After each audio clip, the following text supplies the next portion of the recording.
The topic before me is healthcare workers coping strategies, through the COVID-19 pandemic. The coping strategies through the COVID-19 pandemic. I will be following this outline in talking about coping strategies. Of course, we know that a healthcare worker is that individual that is directly involved in the care of an ill person. So we're saying a healthcare worker is a doctor, a nurse, and other members, of the healthcare team that are involved directly in the care of an ill person. And that is quite different from a health worker. A health worker is that person, that works in the healthcare industry, may not, be directly involved, in the care of an ill person. So the COVID-19 pandemic at the beginning of the year 2020 presented the world with new challenges, and it actually amplified the old challenges. It was an unexpected virus, which was at first poorly understood. The lifestyles and cultures of daily living changed with very grave consequences for those who didn't embrace the change. I mean, we all had to start going around with our masks, our hand sanitizers, and all of that. But health workers bore a very large brunt with attendant effects on their well-being. So what are the facts like? What are the realities of the COVID-19 pandemic? I would attempt, to just share some statistics. As at 26th of March, 2021, which was yesterday, globally, we had about 126.5 million confirmed cases of COVID-19 infection worldwide. There were 2.76 million deaths already. In Nigeria, over 162,000 confirmed cases with more than 2,000 deaths. And in Kwara State here, over 1,000 confirmed cases with 27 deaths. Of course, we see, this headline from one of the dailies in 2020, talking about the fact that 20 Nigerian doctors die in 1 week, from COVID-19. So we see that, of course, as this particular virus, this pandemic, has it been traumatic for health workers? Because I will be attempting to answer these questions, using the conversational style of presenting. So, and I will urge us to just follow through. Yes, it has been traumatic. Why do I say that? It's an unexpected health event with a global spread. I mean, within 3 months of announcing that it has become a pandemic, we had spread to over 100 countries, all over the world. We've had a very fast spread of the virus. We've had increased likelihood of healthcare workers to be infected by this virus. We've also had increased morbidities. We've had health workers, exposed more to deaths within the health system. We've had more need for personal protective equipment, some of which were very strange, to many health workers. We had to go through training. And most of the time when people use these PPEs, they're not even sure that they are using it well, which increases their anxiety. Loss of loved ones, of course, we cannot overemphasize that. I am sure, that within the audience, every one of us, has had 1 or 2 persons within, our community close to us that we've lost to this COVID-19. Loss of professional colleagues, we've had increased workload. And of course, I decided to point this out, vicarious trauma, which is the trauma, that all of us have had to go through because we are, relating with people that have to, tell their trauma stories as regarding the COVID-19 pandemic. Okay, we've also had restriction in social activities and travels. So what are the psychological reactions, in healthcare workers? And I will dwell a bit, long on this because, when we understand what these things are, then we will understand why we need to cope and why we need to adopt the coping strategies, that I will be talking about later on in this presentation. Of course, we have the first thing, shock and disbelief. When all of this pandemic started, all of us had this shock. People didn't believe it was going to last even a month. People didn't even believe, including health workers, that Nigeria was going to have a case. Then we moved on to that stage of fear, anxiety, and sadness. Now, let me say that these stages do not have to be followed on, sequentially. For some people, they started from the stage of fear. For some people, they started from anxiety and sadness. For some people, it started from uncertainty. And it is not compulsory that people must move through the stages. I mean, there are people that are still stuck as healthcare workers in the stage of shock and disbelief, especially those that have lost loved ones. Okay, so we have fear, anxiety, and sadness also. This very, very important. A lot of people are still at this stage, even as healthcare workers.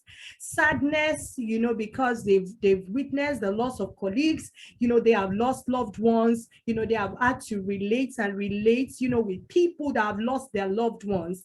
Okay, they have had to break bad news more than ever before. And of course, we have the stage of uncertainty. We all went through this, and some of us are still going through this, which is a psychological reaction. Okay, the uncertainty, will this pandemic ever come to an end? Okay, will this vaccine work? Am I supposed to take this vaccine or not? Okay, and all sorts, that bring uncertainty to us. And also the stage of indifference. Many people at the start of the pandemic, were just indifferent. Like, okay, well, I'm sorry, what can I do? Well, I don't know. I don't want to invest my emotions into this pandemic thing. So the stage of indifference, and then the stage of altruism. Oh, I'm the savior of the world. Right now, we all should work together to fight this vaccine as to fight this virus, as a common enemy. Okay, some of us are still at the stage of altruism. Okay, we want to do this good, and then we are working ourselves to the bone because this is the stage where we are. Of course, some have moved on to the stage of self-preservation. You say, no, be me kill vaccine, or that kind of, no, be me kill virus, so that kind of thing. I don't want to die. I am just going to do the basic things that I'm supposed to do. I will not involve myself so much in patient care. I must preserve myself. Okay, if I'm on call, I may not come for call. Okay, if I come to the clinic, I will just see 2 patients because I want to limit exposure. Many people are still at the stage of self-preservation. And then we have this moral injury, which has been documented by many researchers, on the subject of psychological reactions in healthcare workers. And this describes a psychological dilemma of the healthcare worker as regards, the care of a sick person during this period. For instance, you have someone that presents, with difficulty in breathing, history of recent travel, is desaturating fast and all of that, coughing and all. And then, your instinct as a doctor says, right now at the door of the emergency, I should do a full respiratory, system examination. I should do a full respiratory system examination. I should touch this patient, okay? But because the COVID-19 pandemic is on, something tells you, oh, wear your PPE, make sure that this person doesn't have the COVID-19 infection before touching and touching. And so it creates a psychological dilemma, okay, in that health worker, in that he or she knows what should be done immediately, but is handicapped as, to do so. All right. And so we have the stage of positive adjustment and resilience. Okay. I won't dwell on this because I am still coming there. So what do the figures say about healthcare workers, and psychological reactions and all? I start with this study from India, which showed that among frontline healthcare workers that were engaged in direct COVID-19 care, 41.9% of them had symptoms of anxiety, 37.5% had depressive symptoms, and 33.9% actually had symptoms of, they had insomnia. Okay. This study also, is from Asia, and it showed inadequate precautionary measures in the workplace being significantly associated with higher odds of exhibiting symptoms of anxiety and depression. So we see again anxiety, we see again depression, in healthcare workers. And Canal et al. Specifically, then recorded that nurses were significantly more likely to experience anxiety symptoms than other healthcare, workers. I come to Nigeria, and Riosha et al. In 2020 reported feelings of anxiety and tension. What it did was to interview frontline doctors who were at the Lagos State Isolation Center. And in most of the centers, and then for most respondents, they actually admitted to feelings of anxiety and tension. You can see that that is 64%, which is quite, high. Abiodun et al. In a study exploring the psychological impact of COVID-19 pandemic on medical and allied workers in Oyo State reported psychological distress in more than 40%, of respondents. That also, is high. And Ogolodom, did a study in Rivers, and then reported feelings of intense fear in healthcare workers. And they actually cited this as one of the hindrances to effective service delivery. They said this was the reason why they couldn't do their best, during the COVID-19, during this COVID-19 pandemic. So I go on to the meat, of this presentation. So we have actually identified the fact that healthcare workers are at risk of anxiety, at risk of depression, of insomnia, of a range of psychological reactions. Okay, so the question is, how do we then cope? So what is coping? Coping is a basic survival process, and it is not limited to healthcare workers. It is integral to survival, and it involves how individuals are able to detect. So you want to identify first, appraise, deal with, and learn from stressful circumstances. Detect, appraise, deal with, and also learn from stressful circumstances.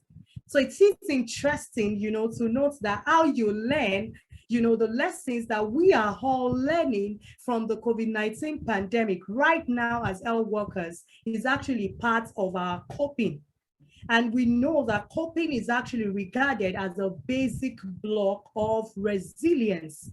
We cannot talk of resilience, when you talk of the ability of an individual to bounce back from a negative situation, you cannot isolate that from that individual's coping strategies or style. Most people, including health workers, cope differently with stressful circumstances. And this is, based on several factors.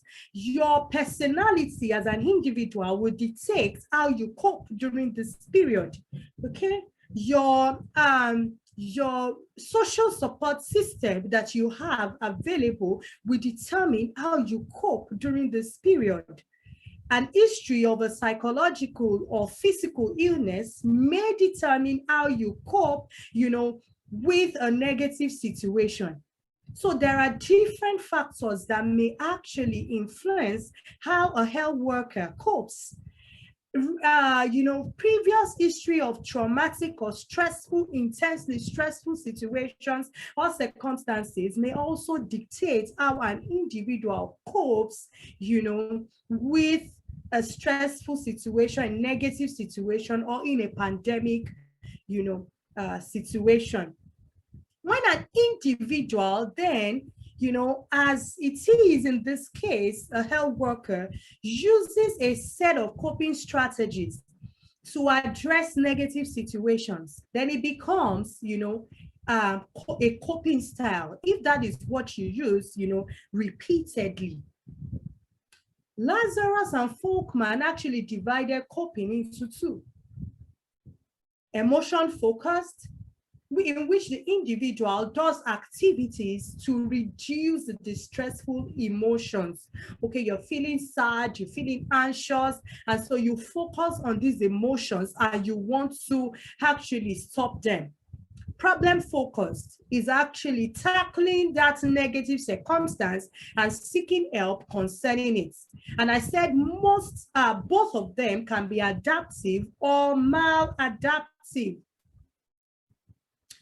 Roth and Cohen actually described, interestingly, two types of coping. And this is, something that I found very interesting in researching, for this presentation. It says, they said, we can cope in two ways. We can cope through what they call approach coping, which is defined as a set of behavioral, cognitive, or emotional activities directed towards a threat or a negative situation. So it's directed towards it. Okay, or we can cope using avoidance coping, which is defined as any activity directed away, to shift your attention away from that negative circumstance. For instance, right now, some of us are using avoidance coping, by refusing to watch any news that talks about COVID-19 figures. We're distracting ourselves, even at work, we are now majors at distracting ourselves. And interestingly, many studies have actually reported that Black people cope more with avoidance strategies. Black people, including you and I, we cope more with avoidance, strategies. So I quickly want to list out some red flag signs that may show that you are coping poorly. You're coping poorly as a healthcare worker. The first thing is irritability. Okay, have you become unduly irritable at work? You're irritable towards co-workers, you're irritable towards patients all around you. You don't know why, but you notice that right now you seem, not to want to suffer any fool. Okay, anything, you just react. That may be a sign that you're not coping well as a healthcare worker during this pandemic. If you have undue anxious thoughts, undue worry, about this pandemic, about your family, about the safety, and it is undue, it is exaggerated, than what is expected. If you have constant thoughts and rumination about the pandemic, you're driving and you're thinking, oh, when will this pandemic stop? You get to work and you're like, oh, this COVID-19 infection, you're talking to friends and all the things you're talking about is about, social distancing and all of that. You should then know that maybe you're not coping well, with the COVID-19 pandemic. Okay, constant focus on news, especially negative news about the pandemic. Some of us as healthcare workers, we wake up in the morning and the first thing is to get a click on the Facebook, and then you want to quickly see figures, or you quickly browse and see, okay, what are the figures today? Okay, so are we, is it coming down or is going up? Are we safe? How many people, it's good to get the right information, but you should not constantly focus on getting information, because this is the era of what we call infodemics. This is the era of infodemics, so we need to be careful. Poor sleep. If you know that you are now sleeping poorly, as opposed to when this COVID-19, had not started, then it may be a pointer to the fact that you are coping poorly. If you have serious difficulties coping with the demands of work, I want us, to begin to introspect and say, am I coping well or I'm not coping well? Because that is the intent, of this presentation. If you have difficulty relating with colleagues at work, we've had many people that have gone into social withdrawal just because, and it's not related to social distancing. They've gone into social withdrawal just because of the COVID-19 pandemic. It is a red flag sign that you're not coping well. If you have constant feelings of weakness and unexplained multiple physical symptoms, it could actually be a pointer to the fact that you're not coping well. So what are the coping strategies? What are the coping strategies? The first thing is to identify your feelings during this period. And I have talked about the different feelings and the different range of emotional reactions that we can have as healthcare workers. We need to then identify, what stage am I? All right. Am I right now at the stage of indifference? Am I at the stage of altruism? What am I feeling right now? And you connect with your feelings and your emotions. It's very, very important. Okay, this is where it is said that to yourself, you need to be true. Okay, so if you're going to be coping well during this period, you need to be true to yourself and ask yourself, what kind of feelings am I experiencing right now? The second thing is to get the right kind of information about the pandemic. Even though we know that there's, a lot of information flying around, we need to get the right information as healthcare workers. Make sure that you are on top of your game information-wise, as per right information concerning the pandemic. You know why? Because it helps to lessen the anxiety. In fact, studies have shown that people that are exposed, to the wrong kind of information, they have higher tendencies of having anxiety and depression, during this period. Get appropriate protection and be intentional about personal protective equipment. Be intentional. You have to be deliberate about it. This is also very important because many researchers, have come back to say that in many, many centers of the world where COVID-19 cases are being treated, healthcare workers that do not have appropriate protection, they have inadequate PPE, have higher, tendency to be very anxious, and sometimes, they have insomnia, depression. Okay, so get appropriate protection. It just makes you, it lessens the anxiety. Another thing which is important is to know your personal limits of work and refuse to be overworked. Know your personal limits of work. Every individual, every health worker has a personal limit. You know when the body starts to say stop. When your body starts to say stop at this period, you need to actually stop.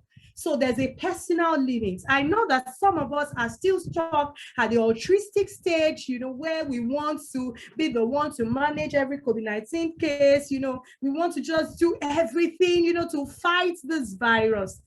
It's very beautiful, but you should also know your personal limits. Okay. All right, this is the National Institute of Mental Health as per coping with COVID-19. Take breaks from the news, take care of your body. I'm still coming to that, okay? Another thing is to prioritize self-care. self-care. Some people have met me, and they say, a lot of psychiatrists just talk about self-care. And I said, why shouldn't we talk about self-care? We talk about caring for other people, but we most times forget how to care for ourselves. This is the time to prioritize self-care as a healthcare worker. It is so, so important. So you need to have a regular me time. You need to have a time where you are lessen focus on other people. You stay by yourself quietly, even if it's 5 to 10 minutes in a day.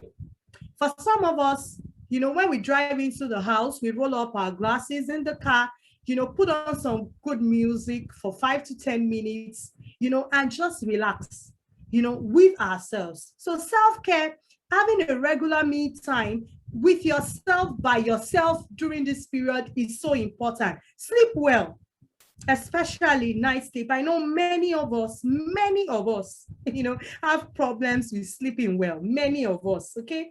Eat nutritious meals and have an exercise routine, indoor exercise, very good. Relaxation and breathing exercises when you know that you are actually overwhelmed, okay? When you're overwhelmed, find time to relax. Relaxation does not mean that, you leave your house. You can relax with your family members. Another point which is important is to recognize when you're overwhelmed, because nobody else may be able to fully understand you. You can understand yourself better, and you know when you are overwhelmed. So recognize when you're overwhelmed as a healthcare worker. Okay, you are in the emergency, you are overwhelmed with cases, and all of that. Know when you're overwhelmed, and call for help. Okay, these are some of the self-care, strategies, during this COVID-19 pandemic. You see things like music, you see play, you see relaxation exercises, yoga, and meditation. Recognize your support system. You as a healthcare worker, you have support system. You have other colleagues. You have colleagues that can help you, when you are down, when you're overwhelmed. You have your family members, you have other people. Okay, so recognize what your support system is. This is so important. Never be ashamed to ask for help when you're overwhelmed. I know that medicine, as a discipline, hyper selects, the intelligent ones. And the problem with the intelligent ones is that they most times do not want to ask for help. Okay, but during this pandemic period, do not be ashamed to ask for help, either professional help, speaking with a confidence. Someone help me, I'm not feeling too good. I've certified, 5 people dead, in the last, 24 hours, and I feel so bad. Ask for help. Seek professional help if need be. Forget the fact that people will sometimes want to stigmatize you, okay? Your mind, okay, is your most important asset, and you should take care of it. So if you need to seek professional help to take care of your mind, okay, then you should do it during this period. You're feeling low, you're feeling sad, you're having poor sleep, you're feeling unduly anxious, talk to a psychiatrist, talk to a psychologist, speak with a counselor. Don't keep quiet. That is one of the ways in which we can cope. Avoid negative or maladaptive coping mechanisms such as alcohol and substance use. Many studies done in Europe have actually, reported the fact that many health workers are using alcohol and other substances as maladaptive coping mechanisms during this period. Okay, so we want to avoid that if we want to cope, positively during this period. So these are, some of the coping strategies for us as healthcare workers. And I am sure that if we are able, to inculcate some of these things, then we will be able to cope, well during this period. In conclusion, I would say that the COVID-19 pandemic has taken a toll on the health system globally, but most importantly, on the psyche and the emotions of healthcare workers all over the world. It is therefore imperative that we deliberately learn practical coping strategies as healthcare, workers to improve our quality of life. All right. Thank you for listening. Thank you so much. These are my references, at least some of them. Thank you.